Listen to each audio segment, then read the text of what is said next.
Alors nous sommes arrivés d'Af Tet de Moed Katan pour le mercredi 24 Av Menachem.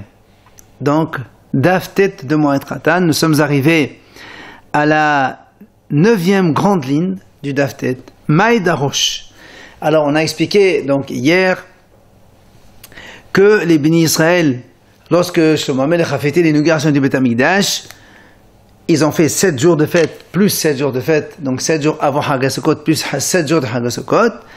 Et on a dit que, au début, les bénis Israël étaient un peu tristes pour avoir fait la fête à Kippour, et à la fin, il y a une voix Menachamam qui est venue, elle leur a dit, Kolechem mezumanim lehaolam haba, et ils étaient contents. Alors la Gemara explique Maïd Darosh, c'est-à-dire, quel était l'argument des bénis Israël. Amrou, c'est-à-dire pourquoi ils se sont permis de manger à Kippour. Amrou, ils ont dit, on a fait un raisonnement Kalbahamba. Ouma Mishkan, si déjà le Mishkan, Shen Kedushato Kedushato Olam, puisque la sainteté du Mishkan ne s'est pas arrêtée. Après le Mishkan, il y a eu donc Eheter dans Bamat Yahid, et la sainteté n'est pas éternelle, puisque le Mishkan il a voyagé, il était mobile. Mais Korban Yahid de Shabbat, de ce serait là. Et le Korban Yahid, quand on a un Korban Yahid, par exemple, quand on a fait l'inauguration du Mishkan, les 12 tribus d'Israël, chaque prince il a apporté un Korban. Et donc automatiquement, il y a un des princes qui a offert le Korban Shabbat. Donc on a vu qu'un Korban Yahid, il a repoussé le Shabbat qui est à ce serait là. Ça c'est le Mishkan. Mikdash, le Beth Amikdash que Shlomo a fait de Kedushat Olam, puisque la sainteté elle reste jusqu'à aujourd'hui. Le Korban Tzibur, et le Korban qu'ils ont amené ce jour-là, c'était le Korban Tzibur. Tout ce qui est Shlomo qu'ils ont amené pendant l'inauguration du Mishkan, du Beth Amikdash, c'était le Korban Tzibur. Et Yom Kippurim d'Anush Karet, Yom Kippurim c'est moins grave que Shabbat, puisque Shabbat c'est ce qu'il a et Kippurim c'est Karet. La Chol Sheken qu'on a le droit. Et donc ils se sont permis de faire les Korbanot à Kippour cette année-là. Alors, alors pourquoi ils étaient inquiets alors? C'est un bon argument. Alors il dit non, il dit là-bas c'est différent parce que ils se sont dit pour le Mishkan c'était tous des korbanot pour Hachem. Alors qu'ici les korbanot qu'ils ont fait c'était pour eux puisqu'ils ont mangé. Donc peut-être que ce serait alors interdit. Alors le Gemara dit, et pourquoi? Et pourquoi ils ont mangé finalement? Ils auraient pu faire les korbanot dans l'inauguration du Mishkan sans manger ni boire. Alors le Gemara dit non. Il n'y a pas de simha si on ne mange pas, on ne boit pas. Donc ils étaient obligés de manger et de boire.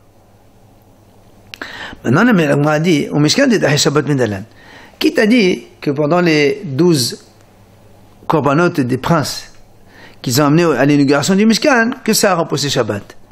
Où tu as vu que ça a repoussé Shabbat? Et les Mametat de Bayom Adashon Bayom HaShiva'i, si tu me dis, parce qu'il y a marqué Bayom HaRishon, donc c'est comme un Yehuda, Yom HaSheni Sissachar, après Zevulun, et ainsi de suite, il y a marqué Bayom HaShiva'i, des HaShiva'i, le Korbanot, peut-être que, quand on est arrivé à jeudi, après, à vendredi, pardon, on a sauté le Shabbat, et quand on dit Bayom HaShiva'i, c'est le 7e prince, c'est pas le 7e jour de la semaine, et peut-être qu'ils n'ont pas fait Korban Shabbat. Qui t'a dit qu'ils ont fait Korban Shabbat pendant le Mishkan? Il a dit Rav Nachman, parce que dans la suite il y a marqué le 11e jour, Yom Ashter Asad Yom 2 fois. Comme le jour, c'est d'affilée, donc les 11 jours aussi, c'est d'affilée. La Gemara dit pourquoi? Qui t'a dit peut-être c'est des jours qui sont capables, des jours aptes. Un jour de la semaine, il est apte. Deuxième, oui. Troisième, oui. Shabbat, c'est pas apte, on fait pas. Il dit non. Il y a un autre passage. Là encore.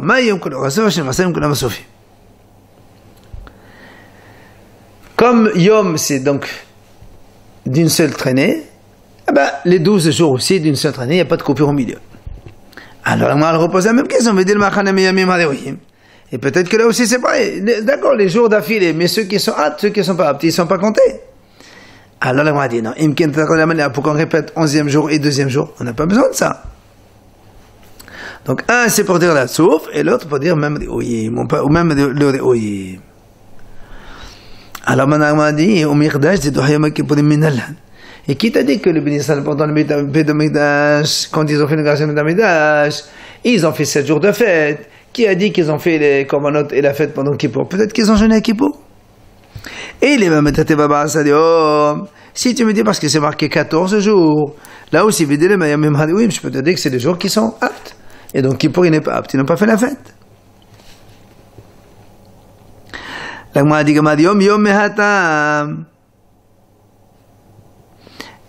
a appris Yom de là-bas. Comme dans Mishkan, il y a marqué Yom.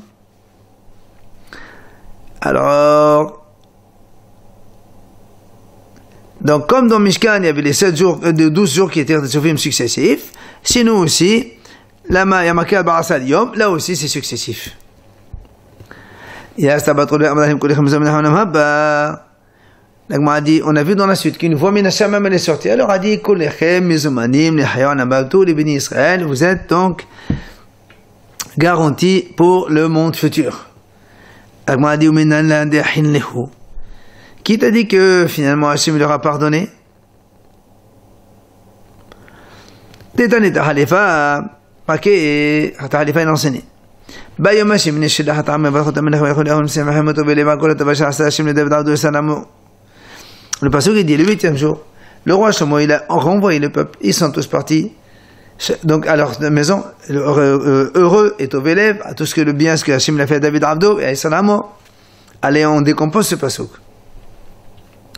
Les Aholehem, ça veut dire quoi? Ils sont partis à leur maison, heureusement. Il dit non. Ils ont trouvé leur femme qui était pure. C'est Mehim, ça veut dire quoi? Joyeux. Ils ont donc profité de la providence divine. Vetovelev, ça veut dire quoi? Bon cœur. Chaque femme elle a eu un petit garçon par la suite. C'est quoi le bien? C'est ça le bien, c'est que donc ils ont été garantis d'avoir le monde futur. Les David Abdou les Salamo. L'Agma a dit qu'est-ce que ça veut dire les David à David et à Israël? Et les David Abdou Mahi. Je comprends quand tu me dis Israël que Hachem voulait leur faire signifier qu'il aura pardonné cette faute entre parenthèses. Mais David, qu'est-ce qu'il a à faire David là-dedans? Amar David Amarav, il a dit Rabbi Daoun de Rabbi Sha'ash, quand ce Mohamed il a construit le Beth Amikdash, il voulait faire entrer le Aaron dans le Kodesh HaKodashim, les portes elles sont restées collées l'une à l'autre, il ne voulait pas s'ouvrir. Aman chez le mot il a dit Shlomo Amelech 24 prières, il n'a pas été répondu. Il a dit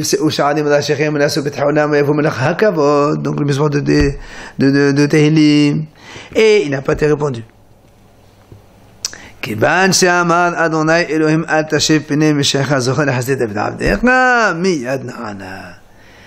Dès que Shlomo Amelech il a dit à Hachem, ne rends pas la face de ton Mashiach vide, souviens-toi de David ton serviteur, automatiquement les portes se sont ouvertes. L'Agma dit, Beota Sha'a, Nepechu, Peneson et David, Kesholech Dira.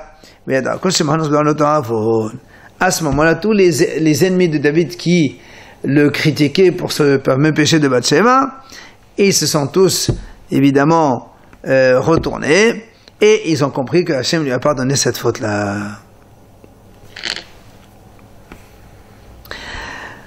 La Gemara raconte Rabbi Yonatan ben Asmai, Rabbi ben Gerim, Tanu Parashat de Nedarim, Rabbi Shimon Bar Yochai. Ils étaient en train d'étudier la Parashat de Nedarim, donc avec Rabbi Shimon Bar Yochai. Evtol Meneh Be'orta, et ils l'ont salué le soir parce qu'ils devaient voyager. Les Safra Hadod Akamfata Meneh. Le lendemain matin, ils sont revenus de nouveau pour le saluer. Parce qu'on dit, il fallait donc demander bracha à son rab avant de partir. Amalehu Belavav Tedot Meneh Be'orta. Mais vous m'avez déjà salué hier soir, pourquoi vous revenez ce matin? Amadroulé, ils lui ont dit, les matins, notre maître, tu nous as appris. Un élève qui dit au revoir à son rab, et après il passe la nuit de nouveau dans la ville, il doit revenir le lendemain pour dire de nouveau au revoir. D'où on apprend ça. Hein? Chez Néma, dans le passage qui dit, donc à propos justement, à propos de l'inauguration du Beth Amikdash, c'est marqué au 8e jour, Shlomo Melech il a envoyé les peuples et donc il va y avoir ils l'ont remercié. Et pourtant c'est marqué Urtiv, Uvyom Aslim Shosha la Chodesh Hashiv'i Shelah Ta'am. Et c'est marqué encore de nouveau le 23e jour du mois, donc de Tishri, Shlomo Melech il a renvoyé le peuple. Si on dit Vayom Hashemini, pourquoi encore 23e jour? N'oublions pas que le 8e jour de Sukkot, ça tombe le 22. Puisque Sukkot ça commence le 15, 8e c'est 22. Alors si le 22 ils l'ont salué, pourquoi de nouveau le 23 ils l'ont salué? Et la Mekan, les Talmid, Anetam, Rabou, Ben Abata'ir, c'est-à-dire les Patem, Menopam, Aheret. Donc de là on a appris que quand on salue son Rav le soir, si on passe la nuit de nouveau dans la ville, le lendemain matin il faut encore de nouveau resaluer son Rav. Amal les vrais. Alors Rabbi Shimon Bar Yochai dit à son fils, Bnei Adam halalu anashim shesodahim. Zilga behund levarchuch. Il a dit à son fils, tu sais, ces gens-là, c'est des gens, des hachamim, des gens bien, va leur demander une bracha. Azal, ashkahenu de kalamu qara yahdad. Il a vu que eux, les hachamim, ils discutaient, donc ils objectaient d'obsokim. Qui dit, palles ma'agan adalecha bechodecha ikono. C'est-à-dire, fais Palais Ma'agal, Racham explique, c'est-à-dire que quand tu vas faire une mitzvah, essaie de voir laquelle tu fais, la grande, meilleure, petite. Donc tu dois faire attention. Urtiv, dans notre passage, le passage dit, oh la haïm peut t'évaler, attention, ne commence pas à choisir ce qui vient, tu fais. Alors comment? C'est contradictoire. D'un côté tu dis, fais attention, choisis, fais les meilleurs, et après tu me dis, non, tu fais tout ce qui vient et tu fais. La kasha. Kan b'mitzvah she'efshar la'asota al yedei achadim, kan donc quand il y a une mitzvah que les autres peuvent faire et toi tu étudies la Torah, alors tu laisses faire. Mais quand il y a une mitzvah qu'une personne ne peut la faire, alors là tu vas la faire. C'est là où tu ne choisis pas entre la grande et la petite. Et donc ces Hachamim, ils étaient encore de se poser une autre question. D'un côté, le pasuk dit, la Torah elle est plus chère que toutes les pierres précieuses du monde. Et toutes tes objets, ils ne l'égalent pas. Alors nous on comprend, mais si c'est Hafsi Shamayim, c'est-à-dire si tu as une mitzvah, alors tu peux arrêter la Torah pour faire la mitzvah. Pourtant, Urtiv, un autre pasuk qui dit, Kol Hafasim lo yishvuba. Hafsi Shamayim lo yishvuba. Comment? Maintenant il dit que tous les objets, même n'importe lesquels, même Hafsi Shamayim, ils n'égalent pas la Torah. Ça veut dire, donc il n'y a rien qui égale la Torah. Donc c'est deux psukim qui se contredisent. Alors là aussi on répond. Kan b'mitzvah she'efshar la'asot al yedei acherim, kan b'mitzvah she'efshar la'asot al yedei acherim. Là, et donc la même chose. Quand il y a une mitzvah que les autres peuvent faire, dans ces cas-là, kol hafasecha lo yishvuba. C'est-à-dire, donc, tous tes objets à toi. Donc, quand il y a une mitzvah qui se fait avec les autres, c'est ça. Donc, ça veut dire, étudier la Torah et tu laisses les autres, même Hafsi Shamayim, tu ne fais pas. Par contre, quand il y a une mitzvah que personne ne fait, alors là, Hafsi Shamayim, tu vas faire la mitzvah. Alors, les Hachamim, ils ont dit à Rabbi Lazar, le fils de Rabbi Shimon, qu'est-ce que tu fais chez nous? Il lui a dit, voilà, mon père il m'a dit d'aller chez vous pour qu'on me fasse une bracha. Il lui a dit, voilà, on va faire une bracha. Voilà ce qu'ils ont fait comme bracha. On prie à Hachem que tu sèmes, mais tu ne moissonnes pas. Tu fais entrer, mais tu ne sors pas. Donc, a priori, c'est un petit peu des malédictions, parce qu'il dit, tu sèmes, mais tu ne vas pas moissonner. Après, il dit, tu rentres dans la marchandise, mais tu ne la sors pas.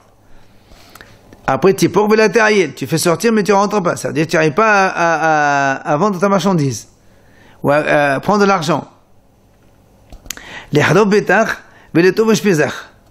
Que ta maison soit détruite. Et que tes invités, ils soient bien installés. Les balbel patorach. Que ta table soit toujours trouble. Que tu ne vas pas une nouvelle année. Voilà ce qu'ils nous ont dit. Alors, tout ça, évidemment, ça prend un peu Curieux, comment, au lieu d'une bracha, ils lui font une malédiction. Alors qu'il a allé Gabé Abou, Rabbi Lazar n'est pas allé voir son père, Rabbi Shimon, il a dit, Amalé, l'homme va être la Belchan, va s'arrêter sans nan. Non seulement ils m'ont pas fait la bracha, mais ils m'ont fait une malédiction. Amalé. Alors Rabbi Shimon, il dit, mais qu'est-ce qu'ils t'ont dit? Il a dit, il dit, comme ça et comme ça, il lui a raconté tout ce qu'ils ont dit. Alors Rabbi Shimon, Amalé, Narkulhu Belchatanenu. Il dit, mais tu sais pas, ça c'est des bonnes bénédictions. Comment? Il dit, voilà. Quand ils t'ont dit tes abeilles tersad, c'est-à-dire tu sèmes, mais tu ne moissonnes pas, ça veut dire tu vas amener des enfants, mais qui ne meurent pas, shalom. C'est bien. T'es pauvre, tu fais entrer, mais tu ne fais pas sortir. Ça veut dire tu fais entrer des belles filles, c'est-à-dire tes enfants ils se marient, mais elles ne sortent pas, c'est-à-dire tes enfants ils meurent pas. T'es pauvre, tu fais sortir et tu ne fais pas entrer. Tes filles elles se marient, tu les fais sortir, mais leur mari il va pas mourir, que s'il meurt, elles doivent revenir à la maison. Non. Ta maison elle soit détruite, les invités, elle est installée. D'ailleurs, Alma Alma Beta.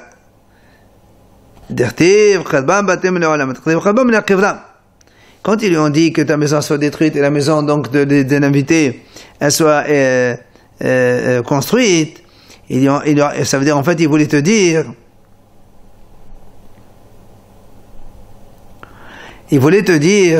que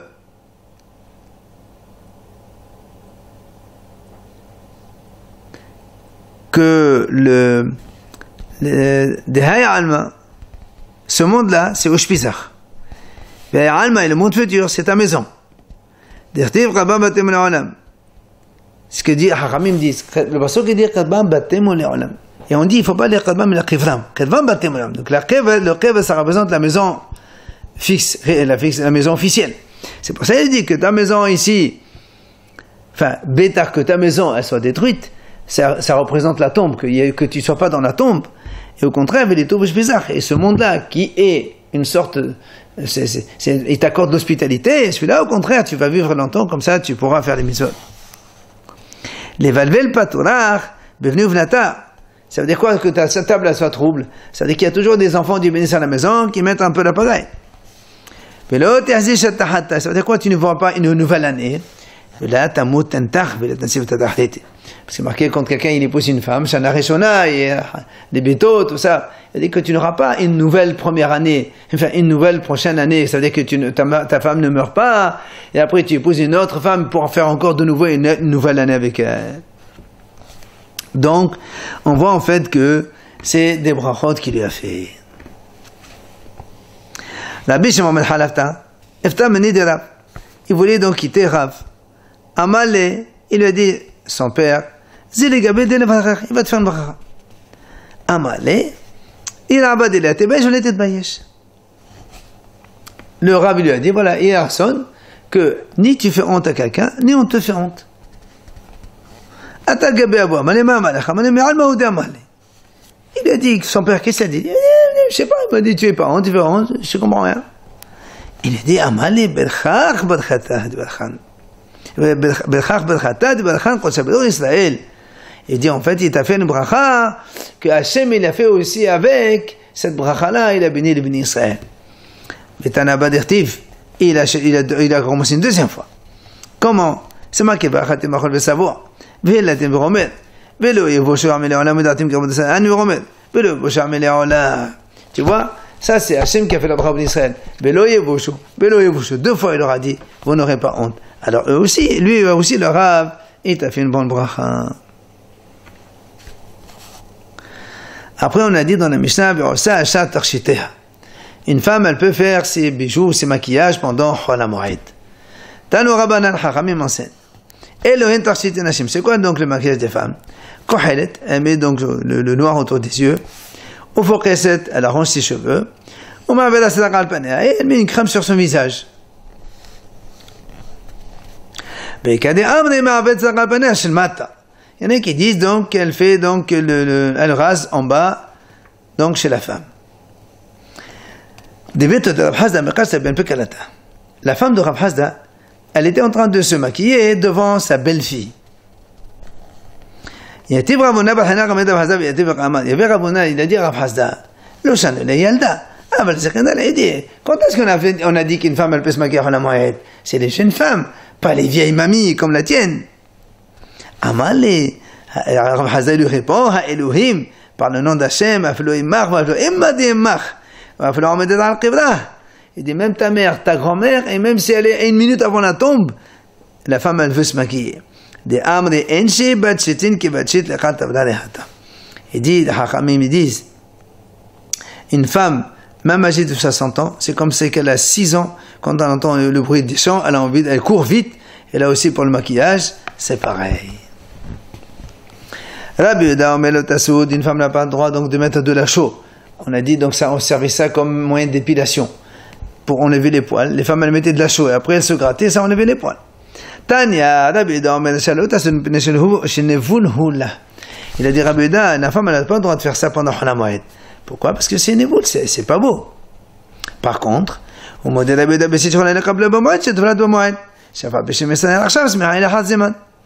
mais Rabbi Yehuda dit attention, si elle peut faire maintenant le show aujourd'hui et que 1 jour, 2 jours, 3 jours après elle peut l'enlever et elle est belle pour Yom Tov, alors dans ces cas-là il n'y a pas de problème parce que même si elle souffre maintenant, après elle va être contente. Alors là, moi, a dit, est-ce que Rabbi Yehuda, il a cette logique que même si maintenant elle souffre, puisque après elle va être contente, alors c'est permis. On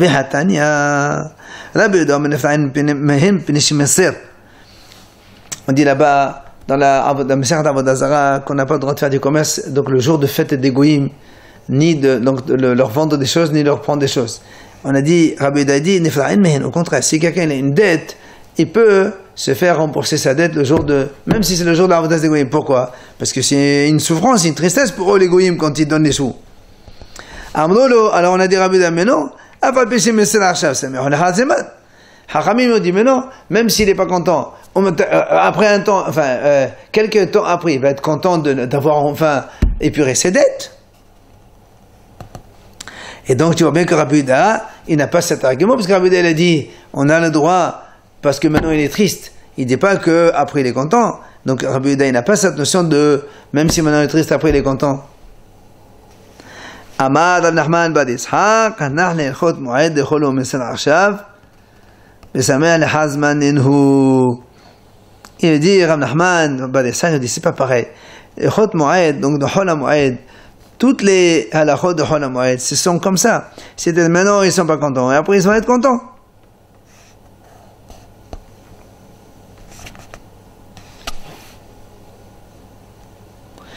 Quand on dit on a le droit de faire la cuisine à Yom Tov, par exemple, Rachid explique, ben là aussi ça dérange un peu, mais après on va être content. Donc tu vois bien qu'en la moyenne c'est tous comme ça. Rabina Amal côté il y a un parent en Mesrid. Rabina dit non, un goy quand il paye c'est toujours triste. Amal Rabida dit Benot Israël chez Guillaume les Farkan. Quand les filles d'Israël elles ont arrivé à l'âge donc adulte et Guillaume Shanim et donc elles n'ont pas encore l'âge de 12 ans et 1 jour. Et elle a donc elle a des poils, elle veut donc faire une épilation. Aniot, les pauvres filles, elles utilisent la chaux pour faire l'épilation. Les riches, elles font ça avec la semoule. Bnot melachim, beshem hamor. Les filles de roi, elles font ça avec l'huile de hamor. Comme on a vu dans Megillat Esther Shinemar, c'est ça Hodashim beshem hamor. Alors le Mali essaie de comprendre Maï Shemen Hamor. C'est quoi ce Shemen Hamor là? Là, on appelle Hayamar Satrat. On appelle ça Satrat. Là, on appelle Hayamar Shemen Zet sur les Vishlish. Il a dit ça, c'est l'huile d'olive qui provient d'olives qui ne sont pas encore arrivées au tiers de leur pousse, de leur maturation.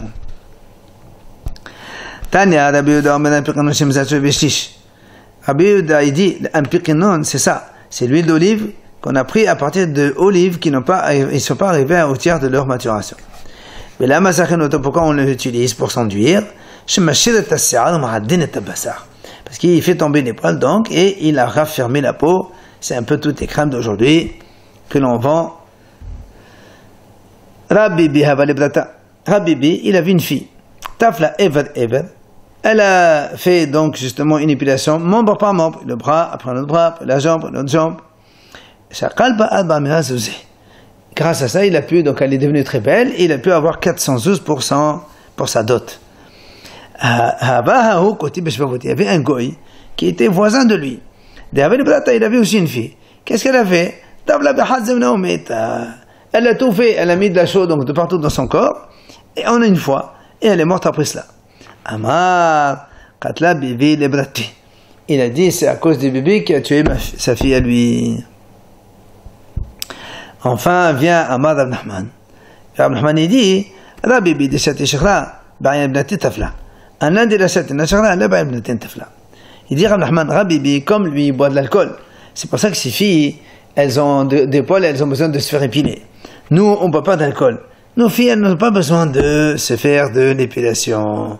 Ça veut dire, on apprend de là que l'alcool chez les parents, ça entraîne les poils chez les enfants, et donc une peau qui n'est pas très ferme, qui n'est pas belle.